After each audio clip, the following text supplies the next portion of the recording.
আজকের ভিডিওতে আমরা জানবো বাংলাদেশের রাজনৈতিক ক্ষেত্রের আরেক গুরুত্বপূর্ণ নেতা, যিনি জাতীয় নাগরিক পার্টির এনসিপি শক্তিশালী সদস্য এবং প্রতিষ্ঠার শুরুর দিনের অন্যতম নেতা নাসিরউদ্দিন পাটোয়ারীর জীবন কাহিনী। নাসিরউদ্দিন পাটোয়ারী জন্মগ্রহণ করেন বাংলাদেশের এক ছোট শহরে। পরিবার ছিল খুব সাধারণ, কিন্তু শৈশব থেকে তিনি ছিলেন একজন মেধাবী ছাত্র। ঢাকা বিশ্ববিদ্যালয়ে পড়াশোনা করেন এবং ছাত্র জীবনে বিভিন্ন আন্দোলনে অংশ নেন। তার চিন্তা ছিল একটি ন্যায়ভিত্তিক সমাজ গঠন, যেখানে দুর্নীতি থাকবে না, সমাজে প্রতিটি নাগরিকের অধিকার সুরক্ষিত থাকবে। পাটোয়ারী প্রথমে ছাত্র আন্দোলন থেকে রাজনীতিতে পা রাখেন। তিনি ছিলেন ছাত্র অধিকার আন্দোলনের অন্যতম নেতা।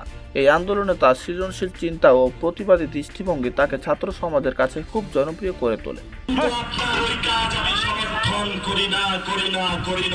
একটি বৃহত্তর লক্ষ্য নিয়ে তিনি ছাত্রদের একত্রিত করেন এবং সর্বদা ন্যায় বিচারের পক্ষে ছিলেন। ছাত্র রাজনীতির এই অধ্যায় তাকে রাজনীতির মূলধারায় প্রবেশের সুযোগ এনে দেয়। আখতার হোসেনের নেতৃত্বে নাসিরউদ্দিন পাটোয়ারী যোগ দেন জাতীয় নাগরিক কমিটি গঠনে। এই কমিটি বাংলাদেশের যুব সমাজের জন্য নতুন রাজনৈতিক সমাধান আনার উদ্দেশ্যে কাজ করতে শুরু করে। পাটোয়ারী ছিলেন দলের একটি শক্তিশালী কণ্ঠস্বর।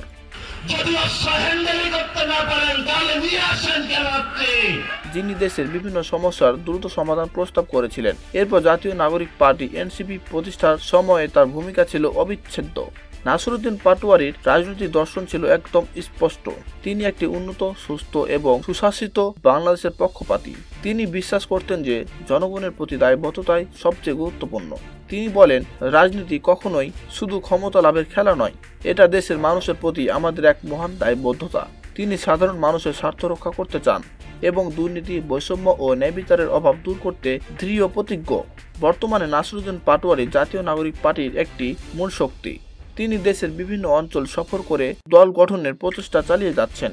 তবে তার পথ কখনোই সহজ ছিল না। রাজনীতির এই কঠিন পথে তাকে অনেক চ্যালেঞ্জের মুখোমুখি হতে হয়েছে। রাজনৈতিক প্রতিপক্ষদের আক্রমণ, অপপ্রচার এবং পুরনো ধারা রাজনীতির চাপ সহ নানা প্রতিবন্ধকতা। তবুও তিনি নিজের আদর্শ থেকে কখনো সরে আসেননি। আজকের ভিডিওটি যদি আপনাদের ভালো লাগে তাহলে অবশ্যই লাইক, শেয়ার এবং সাবস্ক্রাইব করতে ভুলবেন না। নাসিরউদ্দিন পাটোয়ারী সম্পর্কে আপনার কি ধারণা? কমেন্টে আপনার মতামত জানাতে ভুলবেন না।